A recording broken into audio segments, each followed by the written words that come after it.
Hello friends, CY blogger channel पर आपका स्वागत है। दोस्तों, आज इस वीडियो में हम बात करेंगे एपीजे अब्दुल कलाम जी के जीवन के विषय में। तो आइए वीडियो को स्टार्ट करते हैं। 15 अक्टूबर 1931 को धनुषकोडी गांव में एक मध्यम वर्ग मुस्लिम अंसार परिवार में इनका जन्म हुआ।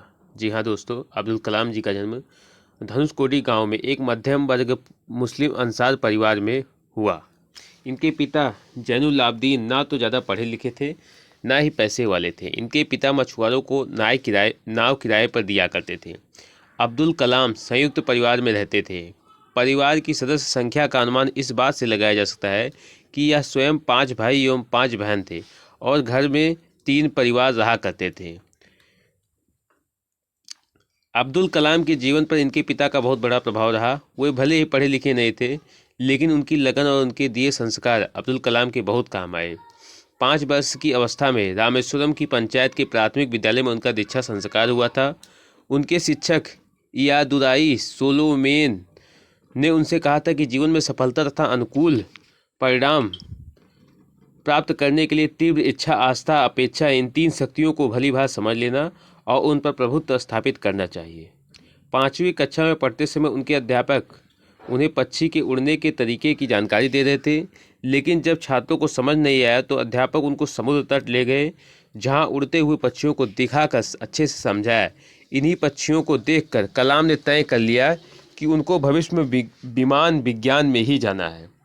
कला के गणित के अध्यापक सुबह ट्यूशन लेते थे, इसलिए वह सुबह 4 बजे गणित की ट्यूशन पढ़ने जाते थे।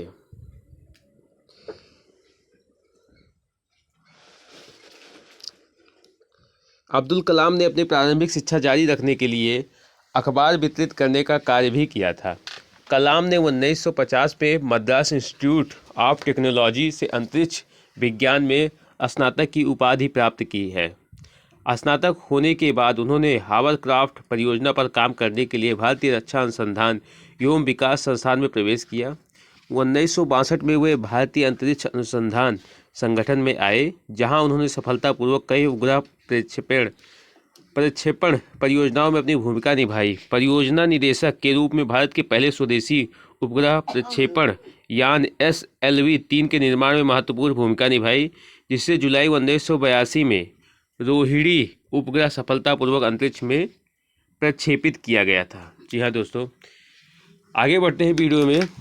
वीडियो थोड़ा विस्तृत हो सकता है क्योंकि अब्दुल कलाम जी के जीवन के बारे में विस्तृत जानकारी को इस वीडियो के माध्यम से बताएंगे। आगे बढ़ते हैं वीडियो को में 1972 में वो भारतीय अंतरिक्ष अनुसंधान संगठन से जुड़े। अब्दुल कलाम परियोजना महानिदेशक के रूप में भारत का पहला स्वदेशी उपग्रह SLV तृतीय प्रक्षेपास्त्र बनाने का श्रेय हासिल हुआ। 1980 में इन्होंने रोहिणी उपग्रह को पृथ्वी की कक्षा के निकट स्थापित किया था। इस प्रकार भारत भी अंतरिक्ष अंतर्राष्ट्रीय क्लब का सदस्य बन गया। इसरो लॉन्च व्हीकल प्रोग्राम को परवान चढ़ाने का श्रेय भी इन्हें प्रदान किया जाता है। कलाम ने स्वदेशी लक्ष्य भेदी नियंत्रित प्रक्षेपास्त्र गाइडेड मिसाइल्स को डिजाइन किया। इन्होंने अग्नि एवं पृथ्वी जैसे प्रक्षेपास्त्रों को स्वदेशी तकनीक से बनाया था। अब्दुल कलाम जुलाई 1992 से दिसंबर 1999 तक रक्षा मंत्री के विज्ञान सलाहकार तथा सुरक्षा शोध और विकास विभाग के सचिव भी थे। जी हाँ दोस्तों, उन्होंने रणनीतिक प्रक्षेपास्त्र प्रणाली का उपयोग आग्नेयास्त्रों के रूप में किया। इसी प्रकार पोखरण में दूसरी बार परमाणु परीक्षण भी परमाणु ऊर्जा के साथ मिलाकर किया। इस तरह भारत ने परमाणु हथियार के निर्माण की क्षमता प्राप्त करने में सफलता अर्जित की। कलाम ने भारत के विकास स्तर को 2020 तक विज्ञान के क्षेत्र में अत्याधुनिक करने के लिए एक विशिष्ट सोच प्रदान की। यह भारत सरकार के मुख्य वैज्ञानिक सलाहकार भी रहे। 1982 में वे भारतीय रक्षा अनुसंधान का विकास संस्थान में वापस निदेशक के तौर पर आए और उन्होंने अपना सारा ध्यान गाइडेड मिसाइल के विकास पर केंद्रित किया। अग्नि मिसाइल और पृथ्वी मिसाइल का सफल परीक्षण का श्रेय काफ़ी कुछ उन्हीं को जाता है। जुलाई 1992 में वे भारतीय रक्षा मंत्रालय में वैज्ञानिक सलाहकार नियुक्त हुए। उनकी देखरेख में भारत ने 1998 में पोखरण में अपना दूसरा सफल परमाणु परीक्षण किया और परमाणु शक्ति से संपन्न राष्ट्रों की सूची में शामिल हुए। और दोस्तों आगे बढ़ते हैं। अब्दुल कलाम जी कैसे राष्ट्रपति निर्वाचित हुए थे ये भी जानते हैं इस वीडियो में, तो आइए जानते हैं दोस्तों।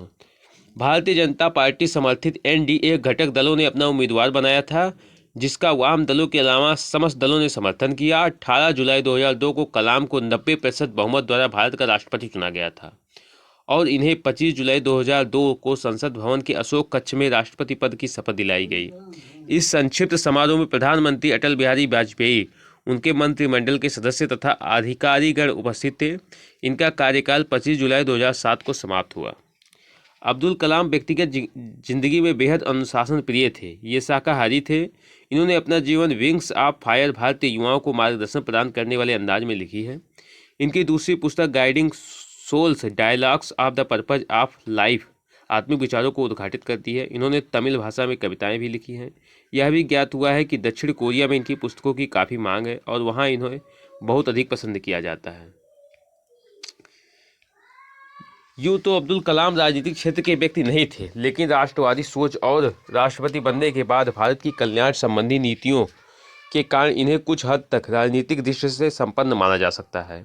इन्होंने अपनी पुस्तक इंडिया 2020 में अपना दृष्टिकोण स्पष्ट किया। यह भारत को अंतरिक्ष विज्ञान के क्षेत्र में दुनिया का सिरमौर राष्ट्र बनते देखना चाहते थे और इसके लिए इनके पास एक कार्य योजना भी थी। परमाणु हथियारों के क्षेत्र में यह भारत को सुपर पावर बनाने की बात सोचते रहते थे दोस्तों। वह विज्ञान के अन्य क्षेत्रों में भी तकनीक विकास चाहते थे। कलाम का कहना था कि सॉफ्टवेयर का क्षेत्र सभी योजनाओं से मुक्त होना चाहिए ताकि अधिकाधिक लोग इसकी उपयोगिता से लाभान्वित हो सके। ऐसे में सूचना तकनीक का तीव्र गति से विकास हो सकेगा। वैसे इनके विचार शांति और हथियारों को लेकर विवादास्पद भी है। राष्ट्रपति दायित्व से मुक्त होने के बाद कलाम जी का जीवन। कार्यालय छोड़ने के बाद कलाम भारतीय प्रबंधन संस्थान शिलोंग, भारतीय प्रबंधन संस्थान अहमदाबाद, भारतीय प्रबंधन संस्थान इंदौर व भारतीय विज्ञान संस्थान बेंगलोर के मानद फेलो व एक विजिटिंग प्रोफेसर बन गए। भारतीय अंतरिक्ष विज्ञान एवं प्रौद्योगिकी संस्थान तिरुवनंतपुरम के कुलाधिपति, अन्ना विश्वविद्यालय में एरोस्पेस इंजीनियरिंग के प्रोफेसर और भारत भर में कई अन्य शैक्षणिक और अनुसंधान संस्थाओं में सहायक बन गए। उन्होंने बनारस हिंदू विश्वविद्यालय और अन्ना विश्वविद्यालय में सूचना प्रौद्योगिकी और अंतर्राष्ट्रीय सूचना प्रौद्योगिकी संस्थान हैदराबाद में सूचना प्रौद्योगिकी के क्षेत्र में पढ़ाया। मई 2012 में कलाम ने भारत के युवाओं के लिए एक कार्यक्रम भ्रष्टाचार को हराने के एक केंद्रीय विषय के साथ मैं आंदोलन को क्या दे सकता हूं का शुभारंभ किया। जी हाँ दोस्तों, इस वाक्य को हम फिर से रिपीट कर रहे हैं, ध्यान से सुनिएगा दोस्तों।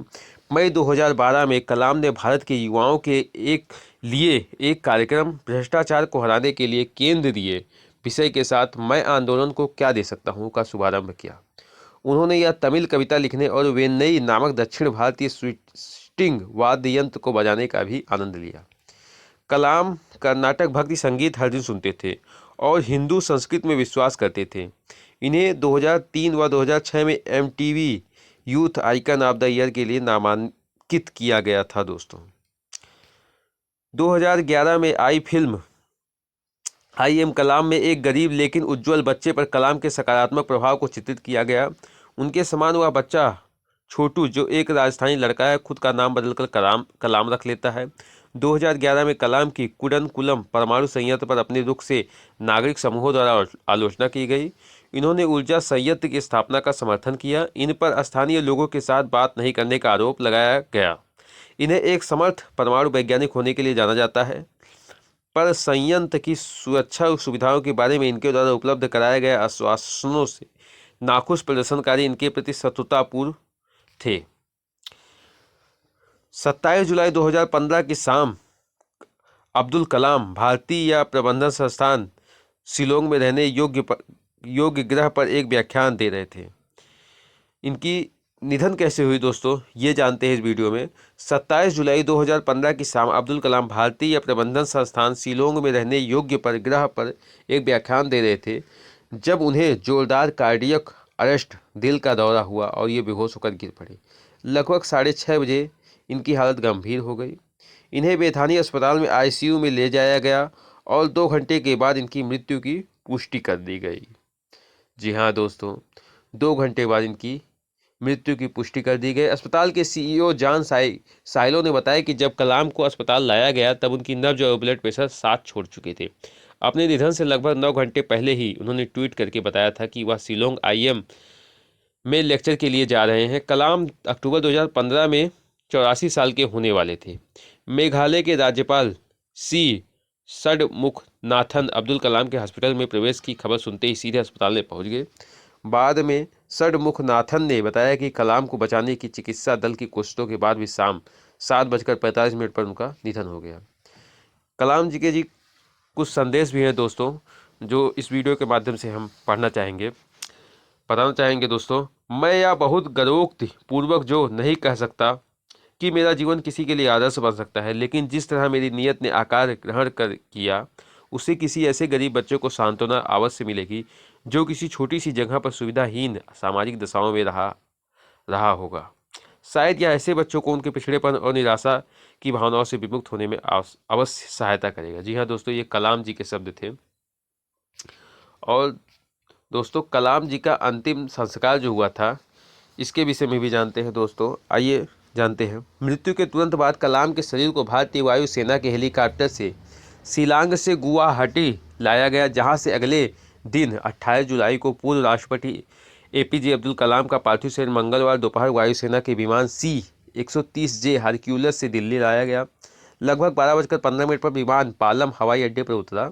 सुरक्षा बलों ने पूरे राजकीय सम्मान के साथ कलाम के पार्थिव शरीर को विमान से उतारा। वहां प्रधानमंत्री नरेंद्र मोदी, राष्ट्रपति प्रणब मुखर्जी, दिल्ली के मुख्यमंत्री अरविंद केजरीवाल व तीनों सेनाओं के प्रमुख ने इनकी आगवानी की और कलाम के पार्थिव शरीर पर पुष्पहार अर्पित किए। इसके बाद तिरंगे में लिपटे कलाम के पार्थिव शरीर को पूरे सम्मान के साथ एक गन कैरिज में रख उनके आवास 10 राजाजी मार्ग पर ले जाया गया। यहाँ पूर्व प्रधानमंत्री मनमोहन सिंह, कांग्रेस अध्यक्ष सोनिया गांधी, राहुल गांधी और उत्तर प्रदेश के मुख्यमंत्री अखिलेश यादव सहित अनेक गणमान्य लोगों ने इन्हें श्रद्धांजलि दी। भारत सरकार ने पूर्व राष्ट्रपति के निधन के मौके पर उनके सम्मान के रूप में 7 दिवसीय राजकीय शोक की घोषणा की। 29 जुलाई की सुबह वायुसेना के विमान C-130J से भारतीय ध्वज में लिपटे कलाम के शरीर को पालम एयर बेस पर ले जाया गया, जहां से इसे मदुरै भेजा गया। विमान दोपहर तक मदुरै हवाई अड्डे पर पहुंचा। उनके शरीर को तीनों सेनाओं के प्रमुख और राष्ट्रीय व राज्य के गणमान्य व्यक्तियों, कैबिनेट मंत्री मनोहर पर्रिकर, वेंकैया नायडू, पान राधाकृष्णन और तमिलनाडु और मेघालय के राज्यपाल के रोसैया और वी षडमुखनाथन ने हवाई अड्डे पर प्राप्त किया। एक संक्षिप्त समारोह के बाद कलाम के शरीर को एक वायुसेना के हेलीकॉप्टर में मंडपम में भेजा गया। मंडपम से कलाम के शरीर को उनके गृह नगर रामेश्वरम एक आर्मी ट्रक में भेजा गया। अंतिम श्रद्धांजलि देने के लिए उनके शरीर को स्थानीय बस स्टेशन के सामने एक खुले क्षेत्र में प्रदर्शित किया गया, ताकि जनता उन्हें आखिरी श्रद्धांजलि दे सके। 30 जुलाई 2015 को पूर्व राष्ट्रपति को पूरे सम्मान के साथ रामेश्वरम KP करुम्बू गांव में दफना दिया गया। प्रधानमंत्री मोदी, तमिलनाडु के राज्यपाल और कर्नाटक, केरल और आंध्र प्रदेश के मुख्यमंत्रियों सहित 3,50,000 से अधिक लोगों ने अंतिम संस्कार में भाग लिया। कलाम के निधन से देश भर में और सोशल मीडिया में पूर्व राष्ट्रपति को श्रद्धांजलि देने के लिए अनेक कार्य किए गए। दोस्तों, भारत सरकार ने कलाम को सम्मान देने के लिए 7 दिवसीय राजकीय शोक की घोषणा की। राष्ट्रपति प्रणब मुखर्जी, उपराष्ट्रपति हामिद अंसारी, गृहमंत्री राजनाथ सिंह और अन्य नेताओं ने पूर्व राष्ट्रपति के निधन पर शोक व्यक्त किया। प्रधानमंत्री नरेंद्र मोदी ने कहा, उनका कलाम का निधन वैज्ञानिक समुदाय के लिए एक बड़ी क्षति है। वह भारत को महान ऊंचाइयों पर ले गए, उन्होंने हमें मार्ग दिखाया। पूर्व प्रधानमंत्री मनमोहन सिंह, जिन्होंने कलाम के साथ प्रधानमंत्री के रूप में सेवा की थी, उन्होंने कहा, उनकी मृत्यु के साथ हमारे देश में एक महान मनुष्य को खोया है, जिसने हमारे देश की रक्षा प्रौद्योगिकी में आत्मनिर्भरता को बढ़ावा देने के लिए अभूतपूर्व योगदान दिया है। मैंने प्रधानमंत्री के रूप में कलाम के साथ बहुत निकटता से काम किया है। मुझे हमारे देश के राष्ट्रपति के रूप में उनकी सलाह से लाभ हुआ। उनका जीवन और काम आने वाली पीढ़ियों तक याद किया जाएगा। दलाई लामा ने अपनी संवेदना और प्रार्थना व्यक्त की और कलाम की मौत को एक अपूरणीय क्षति बताया, अपना दुख व्यक्त किया। उन्होंने यह भी कहा, अनेक वर्षों से मुझे कई अवसरों पर कलाम के साथ बातचीत करने का मौका मिला। वह एक महान वैज्ञानिक, शिक्षाविद और राजनेता ही नहीं, बल्कि वे एक वास्तविक सज्जन व्यक्ति भी थे। और हमेशा मैंने उनकी सादगी और विनम्रता की प्रशंसा की है। मैंने सामान्य हितों के विषयों की एक विस्तृत श्रृंखला पर हमारी चर्चाओं का आनंद लिया, लेकिन विज्ञान, अध्यात्म और शिक्षा के साथ मुख्य रूप से हमारे बीच चिंतन किया जाता था। दक्षिण एशियाई नेताओं ने अपनी संवेदना व्यक्त की और दिवंगत राजनेता की सराहना की। भूटान सरकार ने कलाम की मौत के शोक के लिए देश के झंडे को आधी ऊंचाई पर फहराने के लिए आदेश दिया और श्रद्धांजलि में 1000 मक्खन के दीप की भेंट की। भूटान के प्रधानमंत्री शेरिंग तोब्गे ने कलाम के प्रति अपना गहरा दुख व्यक्त करते हुए कहा, वे एक महान नेता थे जिसकी सभी ने प्रशंसा की। विशेषकर भारत के युवाओं के वे प्रशंसनीय नेता थे जिन्हें वे जनता का राष्ट्रपति बुलाते थे। बांग्लादेश की प्रधानमंत्री शेख हसीना ने उनकी व्याख्या करते हुए कहा, एक महान राजनेता, प्रशंसित वैज्ञानिक और दक्षिण एशिया की युवा पीढ़ी के लिए प्रेरणा स्रोत के सहयोग से उन्होंने कलाम की मृत्यु को भारत के लिए अपूरणीय क्षति से भी परे बताया। उन्होंने यह भी कहा कि भारत के सबसे प्रसिद्ध बेटे पूर्व राष्ट्रपति के निधन पर हमें गहरा झटका लगा है। एपीजे अब्दुल कलाम अपने समय के सबसे महान वैज्ञानिकों में से एक थे। वह बांग्लादेश में भी बहुत सम्मानित थे। उनकी विज्ञान और प्रौद्योगिकी के क्षेत्र में भारत की वृद्धि कराने के लिए अमूल्य योगदान के लिए सभी के द्वारा हमेशा याद किया जाएगा। वे दक्षिण एशिया की युवा पीढ़ी के लिए प्रेरणा का स्रोत थे जो उनके सपने को पंख देते थे। तो अब्दुल कलाम जी के व्यक्तिगत जीवन पे भी कुछ चर्चा करते हैं दोस्तों। कलाम अपने व्यक्तिगत जीवन में पूरी तरह अनुशासन का पालन करने वालों में से एक थे। ऐसा कहा जाता है कि वे कुरान और भगवत गीता दोनों का अध्ययन करते थे। कलाम ने कई स्थानों पर उल्लेख किया है कि वे तिरुकुरल का भी अनुसरण करते हैं। उनके भाषणों में कम से कम एक कुरल का उल्लेख अवश्य रहता था। राजनीतिक स्तर पर कलाम की चाहत थी कि अंतर्राष्ट्रीय स्तर पर भारत की भूमिका का विस्तार हो और भारत ज़्यादा से ज़्यादा महत्वपूर्ण भूमिका निभाए। भारत को महाशक्ति बनने की दिशा में कदम बढ़ाते देखना उनकी दिली चाहत थी। उन्होंने कई प्रेरणास्पद पुस्तकों की भी रचना की। वे तकनीक को भारत के जनसाधारण तक पहुंचाने की हमेशा वकालत करते रहते थे। बच्चों और युवाओं के बीच डॉक्टर कलाम जी अत्यधिक लोकप्रिय थे। वह भारतीय अंतरिक्ष विज्ञान एवं प्रौद्योगिकी संस्थान के कुलपति भी थे। वे सदा स्मित करते रहते थे, चाहे वे दफ्तर का नौकर ही क्यों न हो। वे जीवन भर शाकाहारी रहे। कलाम जी के कुछ शब्द और हैं दोस्तों जो कि इस वीडियो के माध्यम से हम बताना चाहेंगे। कलाम जी ने कहा था, सबसे उत्तम कार्य क्या होता है? किसी इंसान के दिल को खुश करना, किसी भूखे को खाना देना, जरूरतमंद की मदद करना, किसी दुखियारे का दुख हल्का करना और किसी घायल की सेवा करना।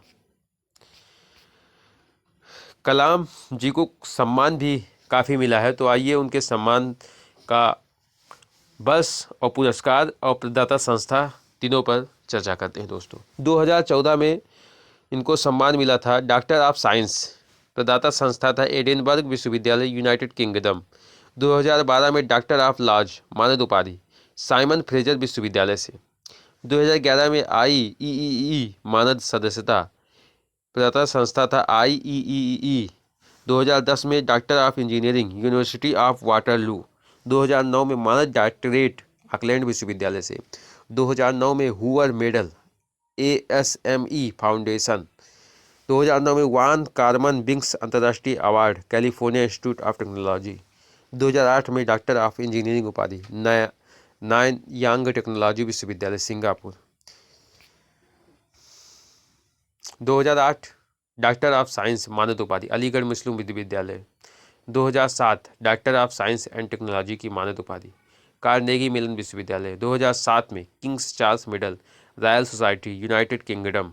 2007 में डॉक्टर ऑफ साइंस की मानद उपाधि वुल्वरहैम्पटन विश्वविद्यालय यूनाइटेड किंगडम। 2000 में रामानुज पुरस्कार अलवार शोध संस्थान चेन्नई में। 1998 में वीर सावरकर पुरस्कार भारत सरकार मिला था दोस्तों। ये पुरस्कार आगे है। 1997 में इंदिरा गांधी राष्ट्रीय एकता पुरस्कार भारतीय राष्ट्रीय कांग्रेस। 1997 में भारत रत्न भारत सरकार। 1994 विशिष्ट शोधार्थी इंस्टीट्यूट ऑफ डायरेक्टर इंडिया। 1990 में पद्म विभूषण भारत सरकार। 1981 में पद्म विभूषण भारत सरकार। APJ अब्दुल कलाम को आज के युग में आज की पीढ़ी जो जानती है उनको, वो एक सफल वैज्ञानिक भी थे, राजनीतिज्ञ भी थे और मिसाइल मैन के नाम से भी जानती है दोस्तों। भारत का पहला मिसाइल मैन के नाम से जानती है। अब्दुल कलाम के पास कितनी डिग्री थी दोस्तों, इस पर भी चर्चा करते हैं। इस असाधारण शैक्षिक प्रदर्शन ने उन्हें सेंट जोसेफ कॉलेज तिरुचिरापल्ली में प्रवेश दिलाया। उनके प्रतिभा कौशल से दोस्तों उन्होंने 1954 में भौतिक की डिग्री प्राप्त की। इसके बाद कलाम ने Madras institute of technology aeronautical engineering की पढ़ाई की और 1960 में स्नातक की उपाधि प्राप्त की। वीडियो के स्टार्ट में ही दोस्तों हमने बताया था उनकी डिग्री के विषय में। एपीजे अब्दुल कलाम का विचार क्या है? आपका अपना सपना सच हो, इससे पहले आपका सपना देखना होगा। ये पहला उनका विचार है। दूसरा विचार है श्रेष्ठता एक सतत प्रक्रिया है, कोई हादसा नहीं। तीसरा है छोटा लक्ष्य अपराध है, लक्ष्य बड़ा रखो। चौथा है जीवन एक मुश्किल खेल है, यदि आप सूरज की तरह चमकना चाहते हो तो पहले सूरज की तरह जलें। अब्दुल कलाम ने कौन सी मिसाइल बनाई थी दोस्तों? अब्दुल कलाम ने पृथ्वी, त्रिशूल, आकाश, नाग, ब्रह्मोस समेत कई मिसाइलें बनाई थी। तो दोस्तों ये थी अब्दुल कलाम जी के जीवन से जुड़ी हुई जानकारी। तो वीडियो को हम थोड़ा सा लंबा ले गए, लेकिन इस वीडियो में हमने अब्दुल कलाम के जीवन के बारे में चर्चा की। तो वीडियो को देखने के लिए थैंक यू दोस्तों।